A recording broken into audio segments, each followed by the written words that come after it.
अस्सलाम वालेकुम नाज़रीन। Programme news talk with Naseer Gopang में अवां सभिनी खे चऊं था भलीकार। ऐं हिन वक़्तु जेकॾहिं मुल्क जी असीं सूरत हाल ॾिसूं त तक़रीबन मुल्क जा इलाइक़ा जेके आहिनि बरसाति ॿोॾि ऐं जेके बि कुदरती आफ़तूं आहिनि उन्हनि जे वर चढ़ियल आहिनि ऐं लखनि जी तादाद में माण्हू जेके आहिनि उहे हिन वक़्तु बेघर थियल आहिनि। उहे मुख़्तलिफ़ हंधनि ते जेके आहिनि बेयारो मददगार पियल आहिनि ऐं मुख़्तलिफ़ जेके मसइला आहिनि उन्हनि खे उहे माण्हू मुंहुं ॾेई रहिया आहिनि। केतिरा ई माण्हू जेके आहिनि सैलाबी जेके रहियलु आहिनि उन्हनि जे वर चढ़ी विया आहिनि, उन्हनि जूं ज़िंदगियूं ज़ाया थी वियूं आहिनि। पोइ सिंध जा माण्हू हुजनि या बलोचिस्तान जा, ज़ाहिर सॼे मुल्क जा असांजा पंहिंजा माण्हू आहिनि, उन्हनि जूं ज़िंदगियूं जेके आहिनि उहे अजीरनि लॻियूं पियूं आहिनि। पर हिन वक़्तु नो डाउट असां समेत समूरी जेका नेशनल मीडिया आहे, सो कॉल्ड नेशनल मीडिया जंहिंखे असीं चऊं, उन्हनि जी तवजह जो मर्कज़ इहो बणियलु आहे त शहबाज़ गिल सां आख़िर हवालात में छा थियो, उन जी तबियत ईअं छो थी वई, उन ते तशदुद थियो न थियो, कहिड़ी नोईअ जो तशदुद थियो, सभिनी जूं नज़रूं जेके आहिनि उन शख़्सियत ते खुतल आहिनि। नो डाउट उहो मामिलो बि इंतिहाई अहम आहे ऐं उनखां इनकार नथो करे सघिजे त कंहिं बि माण्हू सां जेकॾहिं का ज़्यादती थिए थी त उनजी हिमायत नथी करे सघिजे ऐं उन ते असीं अरा आहियूं। ज़ाहिर आहे उन्हनि सां जेको कुझु थियो आहे हींअर ताईं जेके वीडियो साम्हूं अचनि पियूं ऐं जेके दावा साम्हूं अचनि पिया तहरीक इंसाफ़ जा त उन्हनि ते वेश्याणो तशदुद कयो वियो आहे। एतिरे ताईं जो अॻूणे वज़ीर आज़म ऐं PTI जा जेके सरबराह आहिनि इमरान ख़ान इन लेवल जो जेको आहे संगीन नोईअ जो इल्ज़ाम मढ़ियो आहे त उन्हनि जो इहो चवणु आहे त शहबाज़ गिल ते तशदुद में इंसानी जेका जिस्मानी ज़्यादती आहे, जिस्मानी ज़्यादती बि शामिलु आहे ऐं खेसि टोड़ण लाइ जेको आहे उनखे ज़लील कयो वियो आहे। इहो ट्विटर ते उन्हनि बयानु जारी कयो आहे इमरान ख़ान, जेको तमामु संगीन नोईअ जो बयानु आहे। जेकॾहिं कंहिं बि माण्हू सां हवालात में ईअं थिए थो त उहो न थियणु खपे। हीअ मुल्क आहे, उन में ज़ाहिर आहे रूल ऑफ लॉ जी हुक्मरानी हुजणु खपे, अदालतूं आहिनि, उते जेकॾहिं कंहिं बि माण्हू को बि ॾोह कयो आहे त उते उनखे पेश कयो वञे, अदालत इहो तइ कंदी त उनजी सज़ा छा हुजणु खपे। कंहिं ते बि ईअं इंसानियत सोज़ तशदुद न थियणु खपे। ऐं उन ते कुझु दोस्त जेके आहिनि उहे ख़ुशी जो इज़हार बि कनि था, पर उन्हनि खे यादि रखणु खपे जीअं चवंदा आहिनि त दुश्मन मरे त बि ख़ुशी न कीजो, सजणा ने मर जाना आहे। ऐं अहिड़े क़िस्म जा वाक़िया जॾहिं PTI जे हुकूमतुनि में थिया पिए, सहाफ़ियुनि सां, मुख़्तलिफ़ सियासी अॻवाननि सां, जॾहिं ईद जी राति ते माण्हुनि खे ख़ासि तौर ते जेकॾहिं असीं फरियाल टालपुर साहिबा जो ज़िक्र कयूं त उन्हनि खे इस्पताल मां गिरफ़्तार करे जेल में मोकिलियो वियो, या हिते मरियम नवाज़ साहिबा सां जेको कुझु थियो उनजे रूम में कमरे में राति जो होटल जो जेको कमिरो हो जॾहिं उहे कराची आयल हुयूं त उन्हनि जे कमरे जा लॉक टोड़े अंदरि दाख़िल थी विया ऐं उनजे घरवारे खे गिरफ़्तार कयो वियो। जहिड़ी तरह सां राणा सनाउल्ला खे गिरफ़्तार कयो वियो ऐं ॿिया हिकिड़ी डिघी लिस्ट आहे, आसिफ़ अली ज़रदारी साहिब खां वठी आगा सिराज दुरानी ताईं मुख़्तलिफ़ माण्हुनि खे जंहिं अंदाज़ सां गिरफ़्तार कयो पियो वियो, सिंध हुजे या पंजाब, तॾहिं बि असां उन्हनि वाक़िअनि जी ते ॻाल्हायोसीं पिए ऐं चयोसीं पिए त क़ानून खे पंहिंजो रस्तो अख़्तियार करणु खपे ऐं इंतकामी जेका सियासत आहे उहा न थियणु खपे। पर तॾहिं PTI जे दोस्तनि खे इहा ॻाल्हि सम्झ में न पई आई। पर हाणे जॾहिं कुझु हीउ जेको थियो आहे त उन ते काफ़ी ज़ाहिर हिकिड़ी वावेला थिए पई, एतिजाज थिए पियो, जेको उन्हनि जो हक़ु आहे उहे एतिजाज करे सघनि था। अॼु जे प्रोग्राम में असीं उन ते ॻाल्हि ॿोल कंदासीं। गॾोगॾु जीअं मूं ज़िक्र कयो त मुल्क में हिकिड़े पासे त बरसाति ऐं ॿोॾि जूं तबाहकारियूं हलनि पियूं, ॿिए पासे जेके ॾिसूं त ॿिया बि खोड़ सारा मसइला आहिनि ऐं शुमारियात डिवीज़न तरफ़ां अॼु जेके अंग अखर जारी कया विया आहिनि उन्हनि में ॿुधायो वियो आहे त पाकिस्तान में महांगाई जी जेका शरह आहे उहा तारीख़ जी बुलंद तरीन सतह ते वञी पहुती आहे। यानी हिन वक़्तु महांगाई जेका आहे पाकिस्तान में उहा 43.31% ते वञी पहुती आहे। पर असां समेत कंहिंजो बि उन ते फोकस कोन्हे। महांगाई माण्हुनि जो ॼण त मसइलो ई कोन्हे, हालांकि हर माण्हू उनखे भोॻे थो पियो, पर उन ते जेका ॻाल्हि ॿोल थियणु खपे उहा न पई थिए। बिजली जा अघु छो पिया वधनि, पेट्रोल जा अघु छो पिया वधनि ऐं उन सां गॾोगॾु गैस जा अघु छो पिया वधनि। आम वाइपे वारियूं शयूं जेके आहिनि, अॼु शुमारियात डिवीज़न जेका रिपोर्ट ॾिनी आहे उनमें ॿुधायो आहे त आम वाइपे वारियूं जेके 25 खां वधीक जेके शयूं आहिनि उहे महांगियूं थी वियूं आहिनि। सो आम माण्हुनि जे लाइ ॿिनि वेलनि जी मानी जेका आहे उहो तमामु घणो मसइलो बणी चुकी आहे। पर असांजी जेका नेशनल मीडिया आहे सो कॉल्ड, उनजो जेको वॾे में वॾो टॉपिक आहे अॼु बि उहो आहे शहबाज़ गिल साहब जी गिरफ़्तारी ऐं उन ते जेको तशदुद आहे या ईंदड़ ॾींहंनि में कंहिंजी गिरफ़्तारी थी सघे थी। हिकिड़े पासे ही PTI जा जेके माण्हू आहिनि उहे गिरफ़्तार थियनि पिया था ऐं ॿिए पासे वरी इंतकामी कार्रवाई इहा थिए पई जो पंजाब में जेको आहे क्रैकडाउन जूं तयारियूं थियनि पियूं। उते परवेज़ इलाही साहब जी हुकूमत आहे ऐं अता तारड़ खां वेंदे राणा मशहूद ताईं ऐं नवाज़ लीग जा जेके 12 जे लॻभॻि जंहिंमें अवैस लगारी साहब बि शामिलु आहे, उन्हनि जे गिरफ़्तारी वारंट जेके आहिनि उहे जारी कया विया आहिनि। उन्हनि जे घरनि ते छापा हयां पिया वञनि। हिकिड़े पासे मतिलबु PTI जा माण्हू गिरफ़्तार थींदा, जवाब में जिते उन्हनि जी हुकूमत आहे उहे वरी ॿी पार्टी जेका मुखालिफ़ पार्टी आहे उन्हनि जे माण्हुनि खे गिरफ़्तार कंदी। ही पाकिस्तान जी हिन वक़्तु सियासत हले पई। ॾे गिरफ़्तारी वारो जेको माहौल आहे उहो हले पियो थो। आम माण्हुनि जा मसइला पॉलिटिकल पार्टियुनि जी बि एजेंडा ते न आहिनि ऐं नई मीडिया जी एजेंडा ते उहे मामला आहिनि।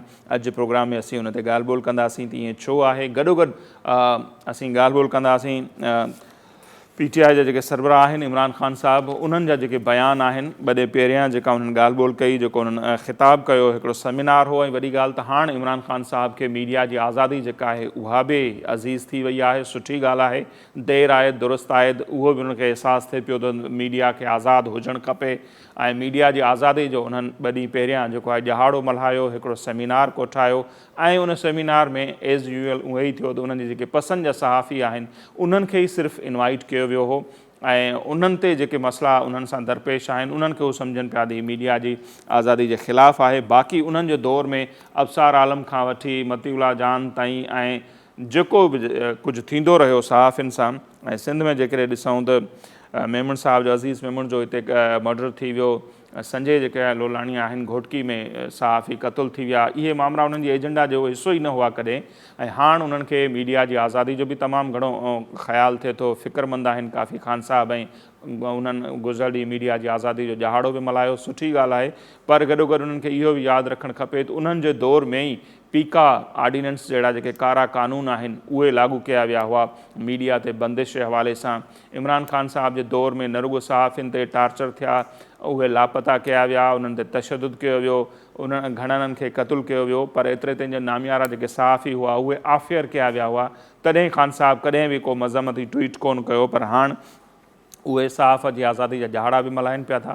सुठी ॻाल्हि आहे। अॼु प्रोग्राम में असीं उन ते बि ॻाल्हि ॿोल कंदासीं ऐं गॾोगॾु उन वर्कशॉप खे ख़िताबु कंदे ख़ान साहिब अहिड़ा खोड़ जेके आहिनि उहे इंकशाफ़ कया आहिनि जंहिंजो माज़ी में ज़िक्र फ़िक्र थींदो रहियो आहे त इमरान ख़ान साहिबु क्रिकेट खां सियासत ताईं कीअं आया, उन्हनि खे कंहिं आंदो, उन्हनि खे कंहिं तयारु कयो ऐं हिकिड़ी पार्टी जंहिं हिकिड़ी सीट खईं हुई जंहिं पार्टी, ऐं उहा जेका आहे पोइ इक़्तिदार ताईं कीअं पहुती ऐं वज़ीर आज़म कीअं थिया ख़ान साहिबु, सभु उन ते ॻाल्हि ॿोल कंदा हुआ। पर PTI जा दोस्त जेको आहे उनखां डिनाए कंदा हुआ।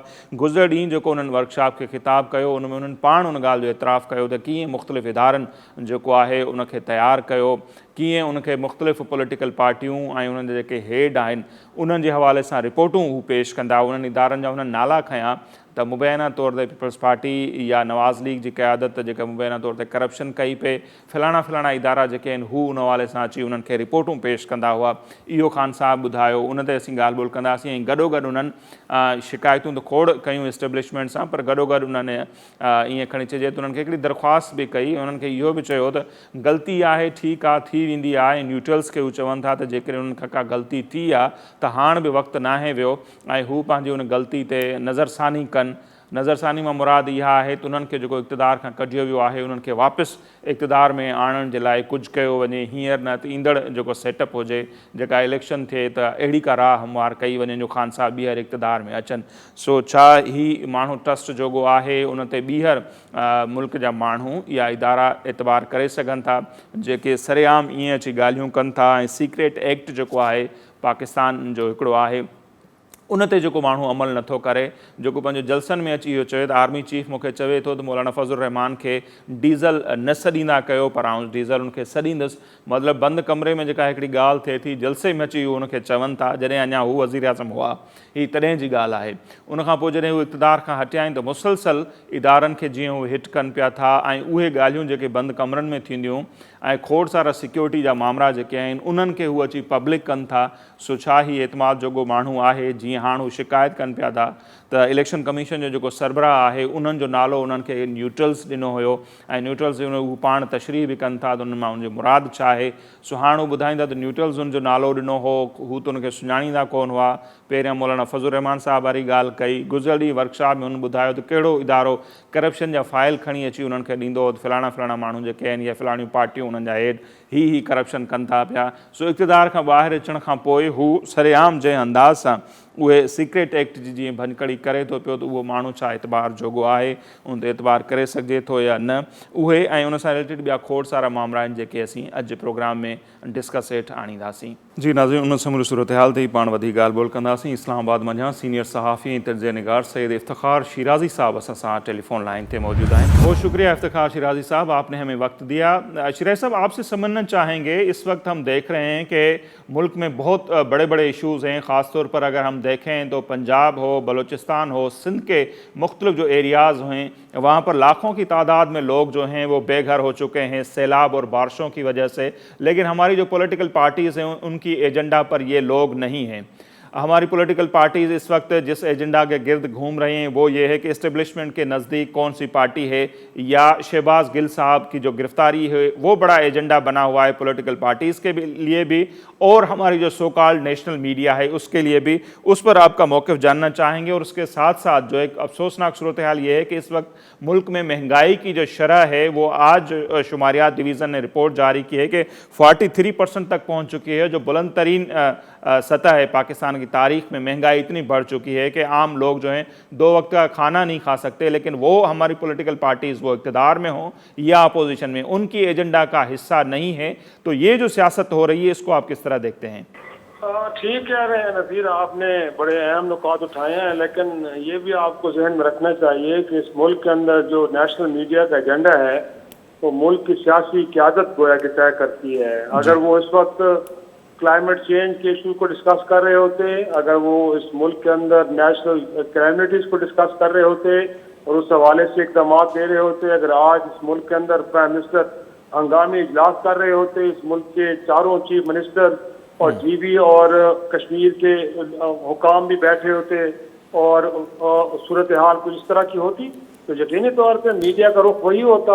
आपने देखा है कि जब कोरोना की वबा आई थी और NCOC के नाम से एक इदारा बनाया गया था, उसके बाद वहाँ जाके सब लोग बैठ रहे थे, मुल्क की फौजी क़यादत की, सियासी क़यादत की, तो मीडिया उसी को दिखा रहा था।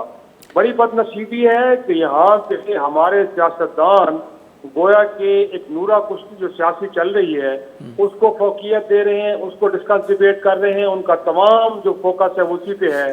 आप हैरान होंगे कि इस मुल्क के अंदर दिन भर में 12-12, 14-14, 20-20 प्रेस कॉन्फ्रेंसेस होती हैं। वो एक कुछ कह रहा है और दूसरा उसको जवाब देने के लिए प्रेस कॉन्फ्रेंस। अवामी इशूज़ पर कितनी होती हैं शिराजी साहब? और वो सवाल यही कि जो भी हमारी पॉलिटिकल पार्टीज़ हैं, हुक्मरान इत्तेहाद हो या अदर, अवामी इशूज़ उनकी एजेंडा पर क्यों नहीं है आपके ख्याल में? क्योंकि अवाम उनकी तरजीहात में कहीं नहीं है। अवाम के मसाइल को हल करना उनकी तरजीह में शामिल नहीं है। अगर ऐसा होता तो पिछले 75 वर्षों में लोगों का ये हाल ना होता कि आज जिस तरह गुर्बत की बात कर रहे हैं, जिस तरह आज महंगाई की बात कर रहे हैं, किसी को इस बात का एहसास है कि जब 38% पे 40% पे इन्फ्लेशन चला गया है तो एक आम आदमी दिहाड़ीदार वो कैसे अपनी जिंदगी बसर कर रहा होगा, वो कैसे अपने नीड्स को पूरा कर रहा होगा। वो ये सोच रहे हैं। इन्हीं के पास आदाद-ओ-शुमारात है जिनके अंदर बताया जाता है कि हर साल गुर्बत की लकीर से नीचे जाने वालों की तादाद लाखों में नहीं करोड़ों में हो चुकी है। तो मैं समझता हूँ कि अगर तरजीहात भी होती तो इनका फोकस अवाम होता और सिर्फ अवाम होता है, लेकिन ऐसा नहीं है। मैं समझता हूँ कि इस वक्त इक़्तिदार की, और ये पिछले कई दहाइयों से यही कुछ चल रहा है कि अगरचे रोना रोया जाता है सियासी तौर पे आम आदमी का, लेकिन बुनियादी तौर पे इक़्तिदार की जंग होती है। जब उनको मिल जाता है इक़्तिदार, आम आदमी न सिर्फ भूल जाता है बल्कि उनसे फासले पे चले जाते हैं। वो आपने भी देखे और मैंने भी देखा है। और इस मुल्क में पिछले 75 वर्षों में यही तमाशा हो रहा है। तो मैं समझता हूँ कि अगर रवैये बदलेंगे, सियासतदान अपनी तरजीहात को बदलेंगे तो फिर जाके चीजें बेहतर होंगी। सरहद को उस पार देखे, हिंदुस्तान में तो सूरत हाल ऐसी नहीं है। दुनिया में रिसेशन आया हुआ है लेकिन वहां पे तो सूरत हाल ऐसी नहीं है। कसाद बाजारी तो हर तरफ है, लेकिन रियासतों का काम, हुकूमतों का काम ये होता है कि जब मुश्किल तरीन हालात आए तो उनके पास इस कदर वसाइल हों कि आम आदमी को 2 वक्त की रोटी मिले, उनको इलाज मिले, उनको तालीम मिले और उनको शेल्टर भी मुयसर हो, वो बेआसरा ना हो, रोडों पे ना पड़े हों। लेकिन जी हाँ, रियासत बिल्कुल बरियो जिम्मा है, सिर्फ ये कहती है कि हमें अपने रेवेन्यूज बढ़ाने के लिए आपके पास से और टैक्स चाहिए, हमें और पैसे चाहिए, हम आपके ऊपर और टैक्स नाफिज कर रहे हैं, आपको देना पड़ेगा, हम आपका खून और चूसना चाहते हैं, वो चूसेंगे लेकिन आपको देंगे नहीं बदले में कुछ। तो सूरत हाल तो उस वक्त ये चल रही है नसीब। तो कैसे होगा कि हम कहें कि हम इस मुल्क के अंदर सैलाबों को डिस्कस करें? इस वक्त बलूचिस्तान के अंदर बेयारों मददगार लोग हैं, जनूबी पंजाब के अंदर देखें 4थी बार 5वीं बार फ्लड आ चुका है। वो एजेंडा का हिस्सा ही नहीं है। एक तो चलो अपोजिशन जो होती है वो भी ये किरदार अदा करती है, माजी में हमने देखा है कि हुक्मरानों को प्रेशराइज करते हैं कि ये अवामी इश्यूज़ है, आजकल तो वो अपने इश्यूज़ में लगे हुए हैं। और ये जो सियासत हो रही है, एक तरफ एक बंदे की गिरफ्तारी हुई है, सब कुछ उसके पीछे घूम रहा है, फिर पंजाब में देख रहे हैं कि आज नवाज ली के 12 जो हैं, अता तारड़ से लेकर राना मशहूद तक और अवैस लगारी तक, उनके गिरफ्तारी वारंट निकल चुके हैं वहाँ, फिर उनकी गिरफ्तारी होगी, क्रैकडाउन होगा। बस हमारी सियासत इसके इर्द गिर्द घूमती रहेगी शिराजी साहब। बिल्कुल इसी के गिर्द घूमती रहेगी और यही एक तमाशा जो है वो बार बार आप देखते रहेंगे, क्योंकि जो इक़्तिदार में आ जाते हैं वो इक़्तिदार को बचाने की तगदौ में लगा रहता है, और जो इक़्तिदार से बाहर होता है वो हुक्मरानों की कुर्सियों को कमजोर करके दोबारा इक़्तिदार के ऐवानों में आने की कोशिश करता है। तो हम तो यही देख रहे हैं इस वक्त भी, जो खान साहब कभी सेमिनार से तो कभी ऑनलाइन आगे खिताब करते हैं, उनके खिताब में आवाम कहीं नजर आती है आपको? उनको तो लगता है कि उनको बेजुर्म सजा निकाला गया, चोरों को चकों को दोबारा वापस लाया गया और उनके साथ बड़ा जुल्म हो गया। लेकिन इस वक्त जो आवाम के साथ जुल्म हो रहा है मेरे भाई, इस नूरा कुश्ती के नतीजे में, क्या उसको किसी को फिक्र है? किसी ने कहा है आज खड़े होके कि अगर आप प्राइम मिनिस्टर होंगे तो पूरी दुनिया से आप कहेंगे कि हमें मदद चाहिए। सही। आज क्या प्राइम मिनिस्टर न होते हुए भी इमरान खान साहब को नहीं चाहिए था कि पूरी वर्ल्ड को अपील करते कि पाकिस्तान के पास वसाइल नहीं है, हम नालायक हैं, प्लीज मदद करें, हमारे लोग बेजारों मददगार पड़े हैं, उनके बच्चे बह रहे हैं पानियों में, उनकी लाशें कहीं दूसरे देहात में, कहीं दूसरे शहरों में जाके मिल रही हैं, कहीं नालों से मिल रही हैं। क्या आज किसी के पास गए, वो दिलजोई करने गए? क्या उनका फर्ज नहीं बनता था कि वो बलूचिस्तान जाते? वो प्राइम मिनिस्टर होंगे, उनके पास सरकारी जहाज होगा, सरकारी वसाइल होगा, तो फिर फोटो खिंचवाने के लिए और वीडियो बनाने के लिए तो लोगों के साथ खड़े होंगे। लेकिन अगले अपने खर्चे पे कहीं जाना पड़े तो वो कहीं जाने के लिए तैयार। ये तो सर इमरान खान साहब की सूरत हाल है, जो अभी इक़्तिदार में नहीं है, लेकिन जो इक़्तिदार में है उनकी सूरत हाल भी कोई इससे मुख्तलिफ नहीं है। एक मरतबा शहबाज शरीफ साहब झलमंगसी का उन्होंने विजिट किया, उसके अलावा जैसे साउथ पंजाब का आप जिक्र कर रहे हैं या सिंध के मुख्तलिफ इलाके इस वक्त पानी के नज़र हैं, लेकिन वज़ीर आज़म साहब या और जो हमारे मिनिस्टर साहिबान हैं वो कहीं पर भी नज़र नहीं आ रहे हमें। बिल्कुल आप दुरुस्त कह रहे हैं। मैं कहता हूँ कि मजमूई तौर पे तमाम सियासतदानों का रवैया यही है, या तो इस्लामाबाद में बैठ के वो मीटिंग्स लेते हैं और उसके बाद एक ऐलान आ जाता है और कहा जाता है कि लोगों को 24 घंटे के अंदर अदायगियाँ की जाएं, सिर्फ स्टेटमेंट की हद तक, और उसके बाद जो वजारत इत्तलात है वो मीडिया हाउसेस को इंस्ट्रक्शन जारी करती है कि इन चीज़ों को थोड़ा सा हाईलाइट किया जाए ताकि लोगों को इंप्रेशन ही जाए कि इस मुल्क की जो हुकूमत है उसको अवाम के मसाइल का बड़ी फिक्र है और वो अगले 24 घंटों में उनको हल करना चाहते हैं, लेकिन वो सिर्फ स्टेटमेंट के हद तक होते हैं। वो अखबारात की, वो टीवी की स्क्रीन की जीनत बनते हैं। उसके बाद आम आदमी इसी तरह रो रहा है, बिलक रहा है, सिसक रहा है, वो पानी के ऊपर तैर रहा है, उसको बैठने के लिए जगह नहीं है, उनके जानवरों को बैठने के लिए जगह नहीं मिल पा रही। तो मैं समझता हूँ कि सूरत हाल इस वक्त जो तकाजा कर रही है, तकाजा कर रही है कि पहले मरहले पे तो इन सियासतदानों को सीज फायर करना चाहिए। ये सियासत बाद में भी होती रहेगी। अगर ये मुल्क बाकी रहेगा तो इस मुल्क के प्राइम मिनिस्टर भी बनेंगे, चीफ मिनिस्टर भी बनेंगे, सदर भी बनेंगे, सब कुछ बनेंगे। अगर मुल्क बाकी नहीं रहता तो कोई बाकी नहीं रहेगा। लेकिन इस वक्त बड़े अफसोस से कहना पड़ता है रशीद कि किसी को इस बात की फिक्र नहीं है कि ये मुल्क बुनियादी तौर पे खत्म होने पे खुदा न खास्ता जा रहा है। जो सूरत हाल है कि आपके जो ज़र मुबादला के रिजर्व है वो सिंगल डिजिट पे आ गए हैं। अब IMF वाशिंगटन से बैठ के आपको बता रहा है कि आपको किन चीजों की इंपोर्ट खोलनी है, किन की बंद करनी है, आपको अपने पेट्रोलियम की मसनूआत की कीमतें कहाँ पे रखनी है। कल को आपको कहेंगे कि कौन से इदारे आपको अपने पास रखने हैं, कौन से आपको फरोख्त कर देने हैं। सही। खुदा का वास्ता है, सियासतदानों को थोड़े से अकल के नाखून लेने चाहिए और बेहतर होगा कि मिल बैठे। जो बार बार बात की जाती है कि मिसाल की मईशत होना चाहिए, सियासत के मामले के ऊपर सीज फायर हो। भाई शहबाज गिल को पकड़ के आप उनको सजा दे कि इस मुल्क के अंदर ये डंडे के जोर पे किसी इदारों की शख्सियात की इज्जत नहीं करवाई जाती। सही। लोगों को रिलीफ दे के उनके दिलों में अपनी इज्जत पैदा की जाती है। नसीब वो वाला काम करना चाहिए जो कि अभी तक नहीं हो रहा। सही। और आज जो खान साहब ने कोशिश भी की पिम्स जाकर शहबाज गिल से मुलाकात की, कहा जा रहा है मुलाकात की इजाज़त नहीं मिली और एक संगीन इल्ज़ाम उन्होंने लगाया है। उनका ये कहना है कि जो शहबाज गिल पर तशद्दुद हुआ उसमें जिनसी ज़्यादती भी शामिल है और उसको तोड़ने के लिए उसे जलील किया गया। तो ये कितना संगीन मामला आप देखते हैं कि जिनसी ज़्यादती का भी वो एलिमेंट्स जो हैं उनकी तरफ भी निशानदेही कर रहे हैं खान साहब। بڑا قابل افسوس ہے، کچھ تو صحافی بھی اس بات کی تصدیق کر رہے ہیں کہ مس ہینڈلنگ ہوئی ہے، مین ہینڈلنگ ہوئی ہے، شہباز گل کے ساتھ بڑی زیادتی تشدد ہوا ہے.